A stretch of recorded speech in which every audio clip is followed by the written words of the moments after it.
We obtained our most recent house on O'Malvany. We knocked it down. We're getting it ready. We're going to own the whole block. But we obtained the most recent house because Pastor Mona and I felt it in our hearts to come together a couple summers ago and start walking on Tuesday nights. Right before the fast, not even knowing that we were going to fast and all these great things were going to happen. And we were out there walking. A few of us were walking and we saw someone moving. We said, "What's going on?" We're moving out, house going into foreclosure. We called the bank. We helped the person move out. We prayed for them. We did all these things for them. And it's like we got them out of the house. That's how we moved. We helped them move too. We got them out of the house, and within a few days we were in escrow. How many more properties do we not own yet? Because we don't come together as a church to pray.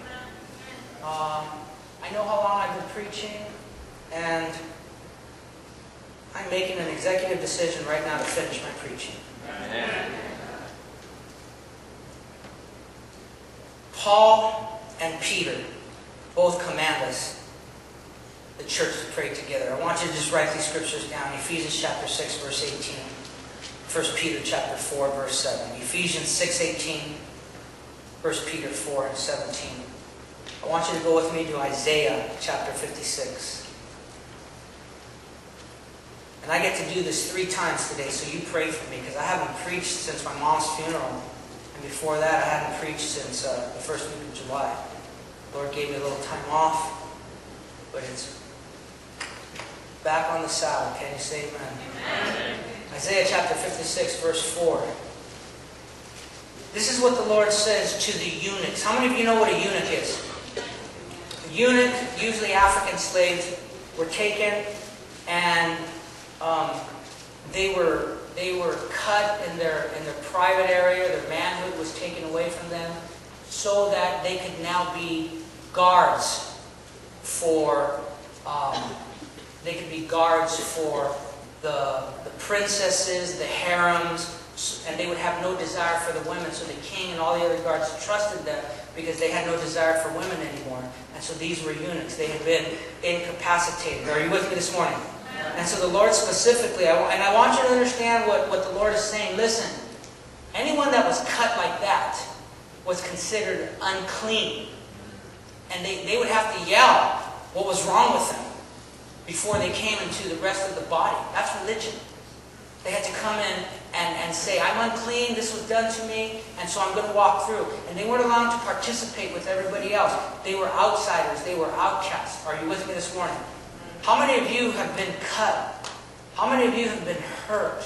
How many of you have been marginalized? How many of you have ever been felt that something was done to you and now you feel like you're just an outsider? Anybody with me this morning? Well, this is what the Lord says to you.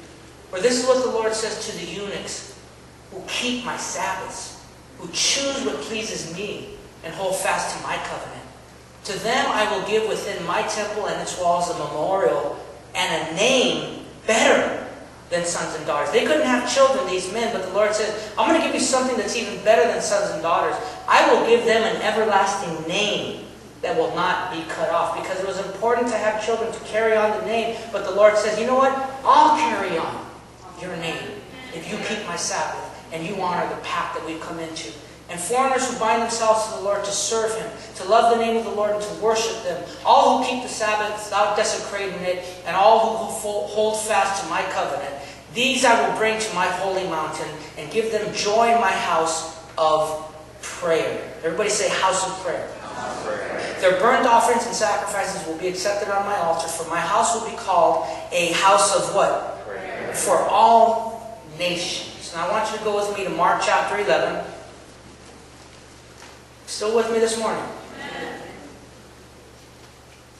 My dad asked me one time, he says, why do you do that? Why do you ask the people, "Are you still with me?" I said, "Because I'm an insecure preacher, Dad. I just need to know that they're with me."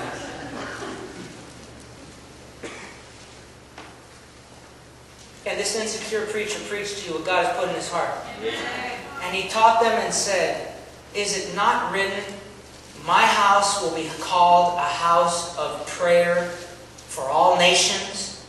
But you have made it into a den of robbers. Can I preach to you this morning? God's house is called a house of prayer for all nations. Okay? Listen, Jesus had a problem because the people were coming and they were selling animals for the sacrifices at outrageous prices. Because, how many of you have ever gone to a gas station in the middle of nowhere and it's like $10,000 a gallon? Because they know they can take advantage of you. And that's what these people were doing. They knew that it was Passover, and people were coming from all over the world, and they couldn't bring their bull, they couldn't bring their lamb, they couldn't bring their pigeons. And the other thing they were doing too was you had to give money in the currency of Jerusalem. So they had, dollars, and they had drachmas, and they had quetzales, and they had all these other foreign currency. And so they were just robbing them and giving them hardly anything for their money. And then when it was all over, they were just going to go to the local bank and make a fortune. And so they weren't doing anything that wasn't supposed to be done in God's house. It's just they were doing it to their advantage. Are you with me? Listen, when we come to God's house and we do everything, all the things we're supposed to do, except, let me say this again. When we do everything except what we're supposed to do in God's house, we're robbing God. Let me say that again. When we come to God's house and we do everything except what we're supposed to do, and we have this, and we have that, and we have this, and we have that, the Lord stands up and He says, my house is a house of prayer. So let me say this. When we come to God's house, we don't use it as a house of prayer. I need to ask, is this God's house? He says, my house is a house of prayer. We're not praying here together. Then I have to ask, is this God's house? Number two, we can say we're Christian and I'm part of this and I preach and I sing and I play and I greet and I do this and I do that and I do all these things, but I don't do the one thing that God asked me to. God's people are people of prayer. If we're not people of prayer, then I need to ask, are we God's people? Are you with me this morning? And I want you to go with me to Matthew 26, the last part. We're going to close with this.